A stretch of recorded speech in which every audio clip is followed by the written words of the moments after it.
뭐야? 신부가 사라졌다고? 결혼식이 시작되기 2시간 전이었다. 호텔 전광판에는 정우영 회장 장녀부와 이지혁이라는 문구가 반짝였고 로비엔 축하 화환과 기자들의 질문이 뒤엉켜 있었다. 모두가 오늘을 합리적 결혼의 완성이라 불렀다. 하지만 이지혁의 심장은 그 표현을 들을 때마다 미세하게 흔들렸다. 이지혁은 안정과 책임을 택했다고 수없이 되뇌었지만 되뇌일수록 마음속에 낯선 빈칸이 커졌다. 그 빈칸의 모양은 지은호의 이름과 비슷했고 그 빈칸의 온도는 아버지 이상철의 주름과 비슷했다. 보아는 준비가 끝났다며 메이크업실에서 나와야 했다. 그러나 보아는 나타나지 않았다. 하객들 사이로 이상한 소문이 먼저 흘렀다. 보아가 드레스룸에서 나갔대. 신부 대기실이 비어있대. 신부 측 매니저의 얼굴은 창백했다. 휴대폰에 전화를 걸어도 연결이 되지 않았다. 호텔 직원들은 당황을 숨기며 동선을 정리했고 정우영 회장의 비서는 잠깐의 점검이라고 둘러댔다. 하지만 잠깐이라는 말은 시간이 늘어날수록 거짓말처럼 들렸다. 이지혁은 손에 쥔 예복의 단추를 괜히 만지작거렸다. 왜냐하면 아무것도 하지 않으면, 아무것도 선택하지 않으면 스스로가 무너질 것 같았기 때문이다. 이지혁은 자신을 다잡으려 했다. 오늘은 가족을 안전하게 묶는 날이라고, 아버지에게 이 집안의 기둥이 여전히 굳게 서 있음을 증명하는 날이라고. 그런데 이상철은 식장 구석에서 오래된 정장에 낡은 넥타이를 매만지며 서 있었다. 이상철의 눈빛은 단단했으나 그 단단함은 자신에게만 들리지 않는 귓속말 같았다. 괜찮다고 말하면서도 괜찮지 않다고 떨고 있었다. 이지혁은 그 떨림을 읽었다. 한때 상철이 믿었던 약속이 무너졌던 날의 떨림과 닮았다. 지은호는 청첩장을 받지 않았다. 청첩장을 받지 않는 대신 알 수 없는 번호로부터 파일을 받았다. 파일에는 하늘원설 내부의 문서가 담겨 있었고 결혼식 당일을 기점으로 발표될 합작 프로젝트의 자금 흐름이 상세히 기록되어 있었다. 수치와 지연, 누락과 보전. 지은호는 한 줄 한 줄을 읽으며 이상한 기시감을 느꼈다. 누군가가 결혼을 방패로 삼아 불편한 숫자들을 지나치게 만들려는 계획 같았다. 그 방패 뒤에서 누군가는 숨고 누군가는 상처를 대신 떠안는다. 이지혁이 그 대신이 될 가능성이 서늘하게 스쳤다. 파일 말미에는 한 줄의 문장이 있었다. 내가 그를 아낀다면 오늘 말려라. 발신인은 표시되지 않았다. 지은호는 잠시 멈칫했지만 멈칫은 오래가지 않았다. 지은호는 숨을 길게 들이쉬었다. 그리고 결혼식장으로 향했다. 박성재는 이미 호텔에 있었다. 성재는 하객으로 초대받았고 동시에 스스로를 지은호의 방패라고 믿고 싶었다. 성재는 눈앞에서 돌아가는 하늘건설 사람들의 동선을 흐릿하게 지켜보며 정우영 회장 측의 비서들이 어디로 사라지는지 살폈다. 정우영 회장은 며칠 전 쓰러졌지만 오늘은 식을 지켜보겠다는 의지를 보냈다고 했다. 그 의지는 곧 압박이었고 압박은 곧 체면이었다. 성재는 체면이 얼마나 무서운지, 체면이 사람의 말과 표정을 얼마나 쉽게 바꾸는지 너무 잘 알고 있었다. 성재가 자라온 집안은 체면의 구조물 위에 세워졌고 체면 때문에 무너진 관계를 여러 번 보았다. 그래서 성재는 오늘의 체면이 누구를 상하게 할지 먼저 떠올렸다. 답은 너무 쉽게 떠올랐다. 이지혁이었다. 오재진은 하객들 사이에서 부조금 봉투를 들고 서성이며 웃었다. 예의 모양을 갖춘 웃음이었지만 그 웃음은 이지혁의 신경을 긁었다. 오재진은 이제 더 이상 숨어있지 않았다. 오재진의 집안은 재진에게 면죄부를 줬고 재진은 면죄부를 손에 넣자마자 모든 걸 자기 뜻대로 할 수 있다고 착각하기 시작했다. 재진은 이지혁에게 다가와 속삭였다. 대리님, 아니 오늘부로 사장님 사위님, 신부님 안 보인답니다. 재밌지 않아요? 이지혁은 아무 말도 하지 않았다. 그러나 아무 말도 하지 않는 대신 손가락에 힘이 들어갔다. 힘이 들어갈수록 손톱이 살을 파고들었다. 그 통증이 현실을 붙잡아 주었다. 한편 이수빈은 드레스 코드를 맞춘 원피스를 입고 셀카를 찍었다. 팔로워들이 가장 좋아하는 각도와 문장을 골라 올렸다. 오빠 결혼식 디데이. 우리 가족도 드디어 꽃길? 하지만 꽃길이라는 단어를 입력하는 동안 이수빈의 마음은 한번 흔들렸다. 꽃길은 누구의 발밑에 깔릴까? 오빠의 발인가? 보아의 발인가? 아니면 가족이 얹힐 걱정이 가려진 회장님의 발인가? 마음이 흔들린 탓에 이수빈은 댓글을 달았다. 댓글을 닫는 순간 이수빈은 자신이 무엇을 피하고 싶은지 정확히 알았다. 축하가 아니라 비교였다. 누군가는 비교표를 들고 오늘을 관찰할 것이다. 어느 쪽이 더 높고 어느 쪽이 더 낮은지. 그 비교표에 가족의 이름이 올라가는 것만으로도 이수빈은 숨이 막혔다. 이지원은 묵묵히 부모를 챙겼다. 청첩장으로 이별을 통보받았던 2시간 이후 이지원의 태도는 서늘하게 현실적이 되었다. 사랑은 마냥 예쁜 말이 아니었다. 이지원은 그 사실을 깨닫고 난 뒤 말 대신 행동을 골랐다. 어머니 자리, 할머니 자리, 아버지 자리. 누군가의 눈물이 망설임으로 번지기 전에 물컵과 손수건을 먼저 내놓았다. 이지원은 그 행동을 통해 스스로의 자리를 지켰다. 형 이지혁의 선택이 옳든 그르든 이지원은 형의 등을 떠밀지 않을 것이다. 다만 형이 무너지려 할 때 받쳐줄 손은 내어주기로 마음먹었다. 알림음이 울렸다. 이지혁의 휴대폰에 메시지가 도착했다. 발신인은 보아였다. 단 한 줄이었다. 지혁씨, 뒤편 직원 통로로 와주세요. 이지혁은 잠시 멈추었다. 보아가 사라졌다는 소문, 신부 대기실이 비어있다는 소문, 연결되지 않는 전화, 그리고 뒤편 직원 통로. 이지혁은 단순히 호기심으로 움직이지 않았다. 움직이지 않으면 도망이 되고 움직이면 선택이 된다. 이지혁은 선택을 택했다. 직원 통로에서 보아와 마주했다. 보아는 드레스를 입지 않았고 정장 차림의 평상시 얼굴이었다. 화려한 배신 평정, 장식 대신 계산이 먼저 눈에 들어왔다. 보아는 말했다.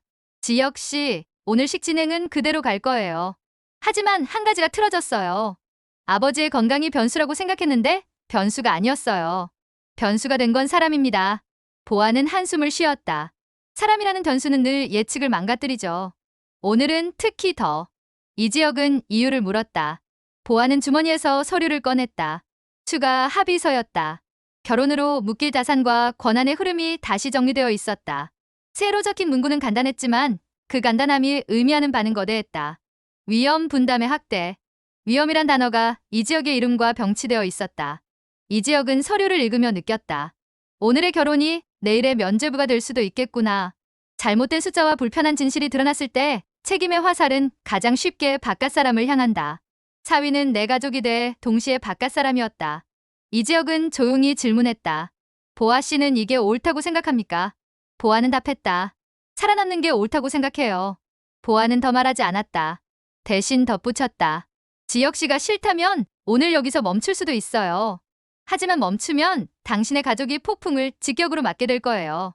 우리 집안이 가만히 있을까요? 협박처럼 들릴 수 있는 문장이었지만 보아의 음색은 차분했다. 감정으로 흔들어 굴복시키려는 태도는 아니었다. 대신 어쩔 수 없다는 체념이 스며 있었다. 서로의 이득을 위해 시작하자고 했죠. 그 말, 저는 진심이었어요. 이지혁은 대답하지 못했다. 대답을 미루는 사이 과거의 장면들이 떠올랐다. 새벽의 현장, 후배의 실수, 자신이 막아낸 클레임, 그리고 사직서를 던지던 순간의 서늘한 해방감. 해방감 뒤에 따라온 공허. 공허 뒤에 따라온 가족의 방으로의 복귀. 아버지의 떨리는 눈빛과 어머니의 미소, 동생들의 자존심. 그 모든 것이 살아남는 법이라는 말 아래로 줄지어 걸어 내려왔다. 살아남는 법은 때로 살지 않는 법과 닮아 있었다. 그 닮음이 이지혁의 목을 조였다. 그때였다. 또 다른 메시지가 왔다. 발신인은 표시되지 않았다. 사진 한 장이 첨부되어 있었다. 호텔 지하 주차장에서 검은 상자 한 개가 열린 채 놓여 있었다. 상자 안에는 웨딩부케와 함께 한 장의 쪽지가 있었다. 항상 지켜보고 있습니다. 성재의 동생 영란이 받았던 그 문장이었다. 스토커의 문장은 오늘 이 결혼식에도 도착했다. 문장이 도착한 장소가 지하라는 사실이 이지혁의 등을 서늘하게 만들었다. 누군가가 의도적으로 오늘을 뒤흔들 준비를 하고 있을지 모른다. 그 누군가는 사랑과 체면, 숫자와 동맹 모두를 동시에 노려서 무너지기 쉬운 곳을 찌를 것이다. 지은호는 호텔 입구에서 제지당했다. 초대 명단에 이름이 없었기 때문이다. 하지만 지은호는 물러서지 않았다. 보안요원의 눈을 똑바로 보며 말했다. 오늘 일로 누가 다칠 수 있어요.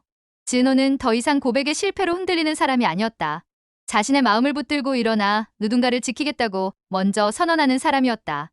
그 선언의 대상은 여전히 이지혁이었다. 지은호는 파일의 일부를 인쇄해 들었다. 숫자는 말을 하지 못하지만 숫자를 읽는 눈은 말할 수 있다. 지금 멈춰야 한다고. 성재는 그 모습을 멀리서 봤다. 성재는 달려가 지은호를 도왔다. 내가 데려갈게. 성재는 명단을 핑계로 지연을 시키는 보안팀에 자신을 내세웠다. 재벌가의 이름은 문을 열었다. 성재는 그 사실을 너무 잘 알았다. 그리고 그 이름을 오는 만큼은 좋은 일에 쓰고 싶었다. 그러나 성재의 마음은 단순히 좋은 일로만 설명되지 않았다. 성재는 지은호 옆에 서 있을 때 비로소 스스로가 사람이 되는 기분을 느꼈다. 집안의 역할, 회사의 후계, 어머니의 기대, 그런 것들로부터 잠시 벗어난 자리. 그 자리에 성재는 머물고 싶었다. 시간은 잔인했다. 사회자가 계시를 알리는 시간이 다가왔다. 그러나 보아는 아직 드레스룸에 돌아오지 않았다. 정우영 회장의 비서는 전화를 붙든 채 낮은 목소리로 누군가에게 지시를 내리고 있었다. 지연은 최대 15분. 그 안에 돌아오지 않으면 플랜 B. 플랜 B가 뭔지 아무도 말하지 않았지만 모두가 대강 알았다. 오늘의 결혼은 반드시 치러져야 한다는 것. 누가 드레스를 입든 누가 반지를 끼든 결혼이라는 사실 자체가 보도자료의 제목이 되어야 한다는 것. 보아는 다시 메시지를 보냈다. 선택하세요. 지금. 이지혁은 답을 보내지 않았다. 대신 질문을 보냈다. 이건 당신의 선택이에요. 아니면 당신의 아버지 선택이에요. 잠시 뒤 답이 왔다. 오늘은 내가 결정했어요. 그 한 줄이 이지혁의 마음을 이상하게 흔들었다. 계산으로만 보였던 보아의 뒤편에서 자신의 길을 스스로 고르고자 하는 마음이 어렴풋이 보였다. 그 마음이 진심인지 연출인지 시험인지 이지혁은 분간하지 못했다. 분간하지 못하는 사이 마음은 한 걸음 움직였다. 적어도 서로 속이지는 말자는 생각이었다. 그때 또 다른 이름에서 전화가 왔다. 이상철이었다. 이상철은 짧게 말했다. 지혁아, 오늘 내가 어떤 결정을 하든 아버지는 내 편이다. 그 한 문장에 수십 년의 시간이 묻어 있었다. 이지혁은 그 시간을 듣는 순간 어른이 된 아들이 아니라 아버지의 아들이 되었다. 아버지가 마지막으로 자존심을 지키던 날 호텔 복도에서 마주했던 떨림이 사라졌다. 대신 조용한 따뜻함이 번졌다. 그 따뜻함은 이지혁에게 하나의 선택지를 떠올리게 했다. 오늘 내가 나를 지키는 방법으로 모두를 지키자. 사회자의 목소리가 멀리서 울렸다. 신랑 입장. 사람들의 시선이 한 방향으로 모였다. 이지혁은 걸어갔다. 발걸음이 가벼울 리 없었다. 그럼에도 걸었다. 걸어야만 다음 문장이 생긴다. 신부 입장이라는 다음 문장. 그 문장 앞에서 모든 사람이 숨을 고를 것이다. 숨을 고르는 사이 수많은 계산과 감정과 체면이 저마다의 자리를 찾을 것이다. 그 자리 위에서 누군가는 기도하고 누군가는 욕할 것이다. 그리고 누군가는 울 것이다. 그러나 누군가는 웃었다. 하객석 한편에서 오재진이 다시 웃었다. 그 웃음은 미리 알고 있다는 듯했다. 무언가를 봤다는 듯했다. 그 순간 지은호가 예식장 뒤편으로 들어섰다. 성재가 함께였다. 지은호는 손에 들고 있던 종이를 꽉 쥐었다. 손바닥이 젖을 만큼 땀이 났다. 하지만 종이를 놓지 않았다. 놓으면 오늘을 잃는다고 믿었기 때문이다. 신부 입장. 사회자의 목소리가 또렷해졌다. 사람들의 고개가 일제히 돌아갔다. 문이 천천히 열렸다. 웨딩드레스가 보였다. 하얀 천이 움직였고 꽃이 함께 흔들렸다. 그때 호텔 지하에서 누군가가 상자를 들어 올렸다. 상자 안에는 또 다른 쪽지가 있었다. 이 결혼은 끝까지 가지 못한다. 쪽지를 본 호텔 직원이 허겁지겁 무전기를 눌렀다. 하지만 예식홀의 문은 이미 열렸다. 드레스에 주인공이 한 걸음 나왔다. 하객석에서 낮은 탄성이 흘렀다. 이지혁은 숨을 멈췄다. 보아의 얼굴이 보였다. 그렇다고 안도할 수는 없었다. 보아의 표정은 처음 보는 표정이었다. 승리도 안도도 계산도 아닌 결심의 표정. 보아는 단상으로 걸어오며 시선을 이지혁에게서 단 한 번도 떼지 않았다. 마치 마지막 확인을 요구하는 눈빛이었다. 지금이라도 떠날래? 아니면 함께 끌고 갈래? 그 순간 또 다른 문이 열렸다. 뒤편에서 정장을 입은 남자들이 들어왔다. 하늘건설 법무팀이었다. 이어서 정우영 회장의 비서가 따라 들어왔다. 그리고 호텔 입구 쪽에 모여있던 기자들이 갑자기 웅성거렸다. 누군가 익명의 제보를 받았다는 소리가 퍼졌다. 제보의 제목은 짧았다. 하늘건설, 결혼과 숫자. 사람들이 휴대폰을 들여다보기 시작했다. 실시간 뉴스 알림이 뜨는 하객도 보였다. 그 알림을 본 몇몇의 표정이 변했다. 보아가 멈춰섰다. 이지혁도 멈춰섰다. 시간이 잠깐, 아주 잠깐 밀려났다. 정지된 틈에서 지은호가 앞으로 나왔다. 지은호는 단상 앞으로 다가가 입술을 깨물었다. 목이 메었지만 목이 메이면 더 크게 말해야 한다고 믿었다. 이지혁 씨, 지은호가 불렀다. 이름을 부르는 목소리는 질문처럼 떨렸다. 오늘 정말 이대로 하실 건가요? 하객들의 시선이 다시 한 방향으로 쏠렸다. 보아의 눈이 아주 잠깐 흔들렸다. 성재가 손을 꽉 쥐었다. 이상철이 자리에서 몸을 일으켰다. 그때 정우영 회장의 비서가 단상에 다가가 서류를 내밀었다. 서류는 보아를 향했다. 보아는 서류를 보았다. 아주 짧은 시간이었지만 그 짧음 안에 수십 가지의 판단이 오갔다. 그 판단이 끝났을 때 보아는 서류를 받지 않았다. 대신 이지혁을 보았다. 그리고 아주 낮은 목소리로 말했다. 지혁 씨, 선택하세요. 오늘 우리 둘 중 누가 사람이 될지. 이지혁은 입을 열었다. 그러나 말은 나오지 않았다. 말이 나오기 직전 호텔 천장 어딘가에서 비상벨이 울렸다. 누군가 버튼을 눌렀다. 비상벨은 사람의 생각을 순식간에 지워버렸다. 지워진 자리에는 본능이 남았다. 도망치거나 마주보거나. 지은호의 손이 떨렸고 성재의 눈이 빛났다. 이상철의 심장이 가벼운 통증을 보냈고 이주원은 본능적으로 어머니의 어깨를 감쌌다. 이수빈은 휴대폰을 내려놓았다. 오재진은 크게 웃었다. 그리고 누군가는 울었다. 비상벨이 멈췄다. 멈춘 자리에서 사회자의 목소리가 흔들렸다. 잠시만요. 그 흔들림이 모두의 가슴에 스며들었다. 보아가 다시 걸었다. 이번에는 단상 위로 올랐다. 이지혁과 보아가 서로를 마주보았다. 눈빛이 부딪혔다. 그 부딪힘에서 뒤로 물러선 쪽은 없었다. 같은 순간 호텔 입구 쪽에서 낯익은 목소리가 들렸다. 조용하지만 또렷했다. 그 결혼 잠깐 멈춰주세요. 목소리의 주인은 스스로를 밝히지 않았다. 하지만 두 목소리를 알아듣는 사람들은 몇 있었다. 하늘건설의 오래된 거래처 대표였고 정우영 회장과 수차례 마주했던 인물이었다. 그 인물은 한 손에 봉투를 들고 있었다. 봉투의 가장자리가 너덜너덜했다. 이상철이 며칠 전 쥐고 흔들렸던 바로 그 모양이었다. 봉투 안에 무엇이 들어있는지 누구는 알고 누구는 모른다. 아는 사람은 입술을 굳게 다물고 모르는 사람은 숨을 더 얕게 쉬었다. 이지혁은 드디어 말을 꺼냈다. 그러나 그 말은 누구에게도 완전히 도착하지 않았다. 왜냐하면 같은 순간 뒤편 문이 또 한 번 열렸고 웨딩드레스의 하얀 천과 아주 비슷한 색의 흰 코트가 모습을 드러냈기 때문이다. 흰 코트를 입은 사람은 한 걸음, 또 한 걸음 앞으로 나왔다. 그 사람은 이지혁의 이름을 불렀다. 이지혁. 이름을 부르는 목소리는 익숙했다. 지은호의 목소리도 보아의 목소리도 어머니의 목소리도 아니었다. 그 목소리는 오래된 겨울의 냄새를 데리고 들어왔다. 누구나 알고 싶었고 누구도 확신하지 못하는 정답이 단상 위를 떠다녔다. 오늘 이 결혼은 끝까지 갈까? 아니면 서류 한 장, 문장 한 줄, 목소리 한 번에 멈출까? 이지혁은 자신이 어느 쪽에도 완전히 속하지 않은 사람이라는 사실을 처음으로 분명히 깨달았다. 바깥 사람으로서의 사위, 안쪽 사람으로서의 아들, 그리고 한 사람으로서의 자신. 세 겹의 역할이 서로를 잡아당겼다. 그 잡아당김이 팔을 아프게 했다. 그러나 아픈 팔을 들어야 할 때가 있다. 오늘이 바로 그때일지도 모른다. 이지혁의 입술이 열렸다. 누군가는 숨을 참았고 누군가는 눈을 감았다. 그리고 누군가는 휴대폰의 녹음 버튼을 눌렀다. 보아의 손끝이 미세하게 떨렸다. 지은호의 눈동자가 흔들렸다. 성재의 턱이 굳어졌다. 이상철의 가슴이 규칙적으로 오르내리기 시작했다. 이수빈의 두 손이 무릎 위에서 맞닿았다. 이지원의 손수건이 더 세게 말려졌다. 오재진의 웃음이 아주 잠깐 멈췄다. 이지혁이 말했다. 아주 조용하게. 그러나 조용해서 더 크게 들렸다. 보아 씨, 우리가 오늘 시작하려던 건 사람을 잃어야만 얻을 수 있는 것입니까? 질문은 답을 요구하지 않았다. 대신 선택을 요구했다. 그 선택은 바로 다음 문장에서 내려져야 했다. 그런데 그 다음 문장 앞에서 호텔 전광판이 동시에 바뀌었다. 속보 안에던 설레부 문건 유출, 결혼식 장소 충돌. 누군가가 제목을 결정해버렸다. 세상은 늘 한 발 빠르거나 한 발 늦거나 둘 중 하나였다. 오늘은 빠른 쪽이었다.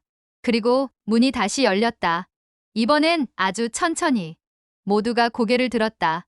모두가 같은 걸 보려 했다. 그러나 보이는 건 각자 달랐다.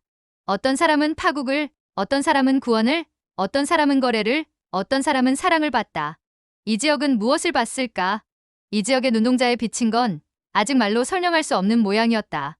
그 모양은 지금 막 이름을 얻으려는 중이었다. 과연 다음 순간 이지혁은 무엇을 선택할까?